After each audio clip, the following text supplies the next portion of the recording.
Dan kalian tahu gimana raut wajah si jenazah itu? Iya, persis banget sama ibu-ibu yang pas-pasan sama gue sebelumnya. Dan katanya penyebabnya karena kekerasan dari anaknya.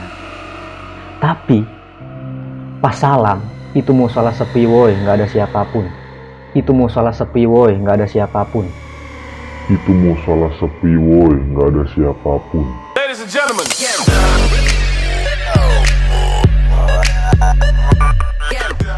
Halo guys, balik lagi bersama gue Ikrom Alkoyu di channel Sopir Tembak. Jangan lupa guys, Sopir Tembak kaknya 2. Di video kali ini gue ingin coba membawakan sebuah tweet horor ya dari Twitter. Jadi buat kalian warga Twitter pastinya sudah tidak asing lagi dengan cerita-cerita horor, sejarah-sejarah dan sebagainya di tweet. Dan buat kalian yang tidak senang main Twitter ya, ini adalah konten yang tepat untuk kalian mendengar. Jadi kalau misalkan kalian hobi membaca, silahkan kalian baca langsung di Twitter. Tapi kalau misalkan kalian tidak hobi membaca, bisa kalian tonton di YouTube dah, termasuk channel gue ini. Oke guys, jadi di sini gue akan membawakan sebuah tweet horor ya dari akun mwv.mystic. Silahkan kalian cari sendiri di Twitter ya kalau untuk cerita lebih jelasnya, dan nanti akan gue bacakan dari awal sampai akhir. Dan di sini gue nanti akan nama rumah sakitnya dan nama si orangnya akan gua samarkan ya. Kalau misalkan kalian ingin lebih jelas, silahkan kalian ke Twitternya mwv.mystic guys. Oke, langsung saja kita ke videonya. Judulnya Di Ujung Lorong Rumah Sakit di Jakarta, based on true story a thread. Ya. Assalamualaikum, kenalin nama gue Rida. Gue sebenarnya punya banyak banget cerita mistis dari Sabang sampai Merauke. Karena kebetulan gue seorang tour guide dulunya ya. Tapi untuk cerita pertama ini, gue mau share dari rumah sakit yang ada di Jakarta dulu. Begitu dengar nama rumah sakit yang ada di Jakarta ini, mungkin beberapa orang langsung kebayang sebuah rumah sakit luas yang jadi rujukan penyakit-penyakit berat. Iya, kesan rumah sakit ini memang seperti itu, dan bukan hal asing lagi kalau hawa rumah sakit ini bagi sebagian orang itu nggak enak. Pengalaman gue mungkin hanya satu dari ribuan lainnya. Oke, sebelumnya gue harus bilang, ini cerita kisah nyata yang gue alami sendiri. Pemaparan gue di sini tidak ada maksud menjelek-jelekan rumah sakit ini sama sekali, karena gue percaya bahwasanya jin atau makhluk halus itu ada di mana-mana. Tujuan gue cuma share cerita aja, dan syukur-syukur kalau ada yang bisa ambil pelajaran atau ambil hikmahnya. Oke. Jadi awal banget gue tahu rumah sakit Jakarta ini, rumah sakit ini gue sebutnya rumah sakit aja ya, dan selanjutnya gue akan sebut rumah sakit aja, dan ini di Jakarta. Jadi awal banget gue tahu rumah sakit itu udah cukup lama. Waktu lantainya masih ubin ya, ubin. Liftnya banyak yang mati dan lorongnya bau anyir darah. Tahu lah kalian ya. Terus sekian tahun setelah itu, ibu gue terkena vonis kanker dan dapat rujukan ke rumah sakit ini.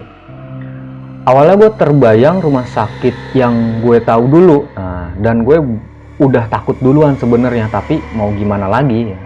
Tapi gue salah.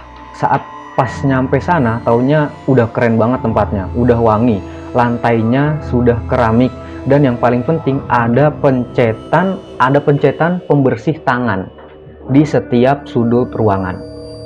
Intinya gue bahagia, bukan bahagia karena ibu gue sakit ya. Gue bahagia karena rumah sakit Janco ini nggak sesuram dulu yang gue bayangkan.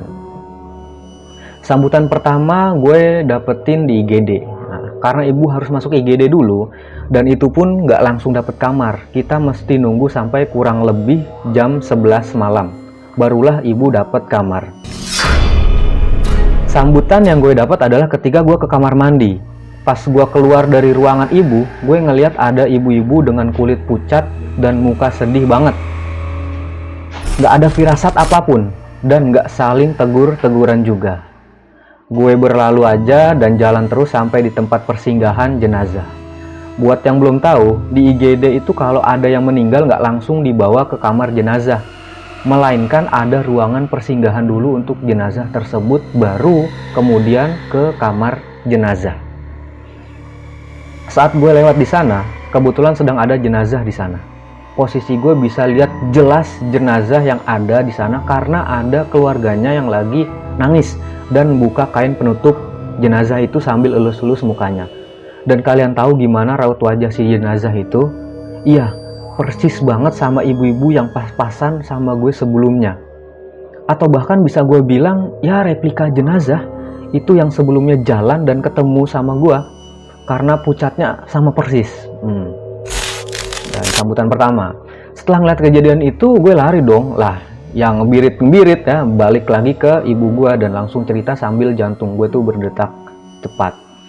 Tapi jawaban ibu gue cuma udah gak usah diceritain, ntar malah ngikutin lu. Oke sip, sangat membantu mak. Nah, tapi tetap gue itu manusia tingkat keponya tinggi. Jadilah gue nanya sama dokter Triage, yaitu dokter yang jaga IGD, yang bertugas saat itu perihal penyebab kematian ibu yang tadi gue lihat. Dan katanya penyebabnya karena kekerasan dari anaknya. Ibu itu dirawat dari kemarin dan hari ini rencananya baru dipindahin ke kamar rawat. Tapi ternyata Allah berkata lain buat ibu itu. Mendengar hal itu gue lantas berdoa semoga beliau ditempatkan terbaik. Mendengar hal itu gue lantas berdoa semoga beliau diberikan tempat terbaik di sisinya.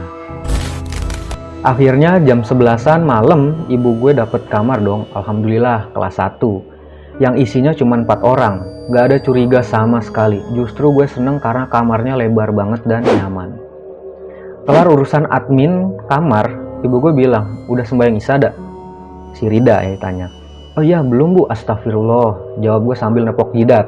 Sekedar informasi, gue seorang mualaf, jadi gue dan ibu berbeda agama. Tapi alhamdulillah, beliaulah yang selalu ingetin gue ibadah. Nggak cuma sholat ya, ibadah-ibadah yang lain. Lalu izinlah gue mau sholat ke ibu. Dan beliau bilang, ada musola di ujung lorong. Beliau tahu dari bapak-bapak yang nungguin pasien juga yang tadi habis sholat di sana. Tapi yang jadi masalahnya adalah, kamar ibu gue itu 621 dan musolahnya itu di ujung lorong kamar 601. Mantul banget nggak tuh, jauh ya. Sholat di sini aja deh Rida. Gue coba ngeles. Nah ibu gue ngomong, lah kan tadi mau kenanya nggak bawa, lagian kenapa sih kalau ke musola? Takut. Gue manggut. Ibu, malu sama badan segede gerobak ya, malu sama badan segede gerobak begitu takut sama setan. Oh gini, malu sama badan segede gerobak begitu takut sama setan. Nah, setan juga malas deketin lo, sempit. Nah itu kata emaknya di sini humoris. Karena nyinyiran terakhir itu, akhirnya jalan juga gue ke musola walaupun dengan langkah gontai. Gontai apa sih ya? Mungkin goyang lah ya gitu ya. Udah capek, pegel, ngantuk, selalu lapar ya, dan takut. Semuanya jadi satu. Gue parno parah malam itu. Tiap papasan sama orang di jalan, otak gue udah mikirnya, setan bukan nih? Asli gak nih? Ah lu setan bukan? Sambil istighfar banyak-banyak. Akhirnya gue sampai juga di musola. Kelar wudhu, sholatlah gue di sana. Gue inget pas rakaat pertama itu berasa banget ada beberapa orang masuk dan ikutan sholat di belakang gue. Dalam hati girang karena ada temennya. Tapi pas salam, itu musola sepi woy, gak ada siapapun. Itu musola sepi woy, gak ada siapapun. Itu musola sepi woy, gak ada siapapun. Mata gue mendadak belok gitu. Dalam hati gue kaget dong. Lah kok gak ada orang? Masih dalam posisi kaget, tiba-tiba wangi kembang kecium di ruangan itu. Asli, gak bohong. Ya Allah, takutnya sampai dengkul lemes. Gue terus baca surat pendek. Pokoknya gak berhenti nih, mulut ucapin lirik ayat demi ayat. Dan abis beberes mukena, gue lari ngibrit ke kamar ibu. Terus ceritain apa yang gue alamin barusan. Dan lagi-lagi dengan santai beliau menjawab, namanya juga rumah sakit, wajar lah. Lagian kalau baunya wangi berarti itu baik. Itu membuat gue cukup tenang. Nah, perkataan ibu itu membuat gue cukup tenang. Malam kian larut dan gue harus tidur. Otomatis gue tidur di lantai dong. Dan itu berarti kelihatan lorong kasur. Rasanya ngeri-ngeri sedap. Dan gak bisa merem lama karena gue parnoan gitu. Akhirnya gue tidur madep tembok sampai pagi. Sampai tangan gue gak berasa karena saking dinginnya lantai. Kalau siang pas gue kerja, yang jaga nyokap gue itu sepupu gue. Kalau siang mah aman, rame, dan terang juga kan. Gue selalu sampai rumah sakit itu jam 8 malam untuk gantian jaga ibu, karena lokasi kantor gue lumayan cukup jauh. Kebetulan hari itu gue sampai di rumah sakit agak malaman dari biasanya ya, karena harus lembur. Jadinya sampai sana jam 10-an.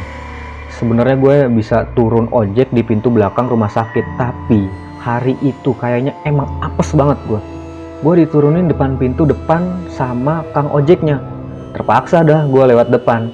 Nah, di rumah sakit itu ada 2 patung. Nah, patung bapak itu yang di depan itu cuma separuh badan, di tengah komplit seluruh tubuh. Dia tulisannya komplit guys, bahasanya sama kayak gue.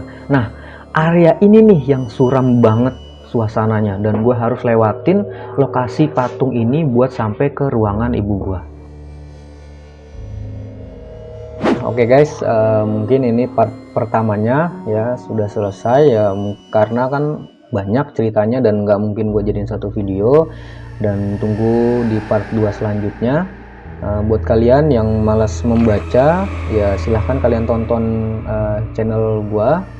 Kalau kalian memang hobi membaca, silahkan kalian baca di twitternya mwifi.mystick ya guys ya. Oke, jadi sampai saat ini buat kalian yang belum klik tombol subscribe, silahkan klik tombol subscribe dan loncengnya sekarang juga, karena hanya itu yang dapat membantu gue dan bikin gue semangat dalam membuat konten guys. Terima kasih, sampai jumpa di part 2.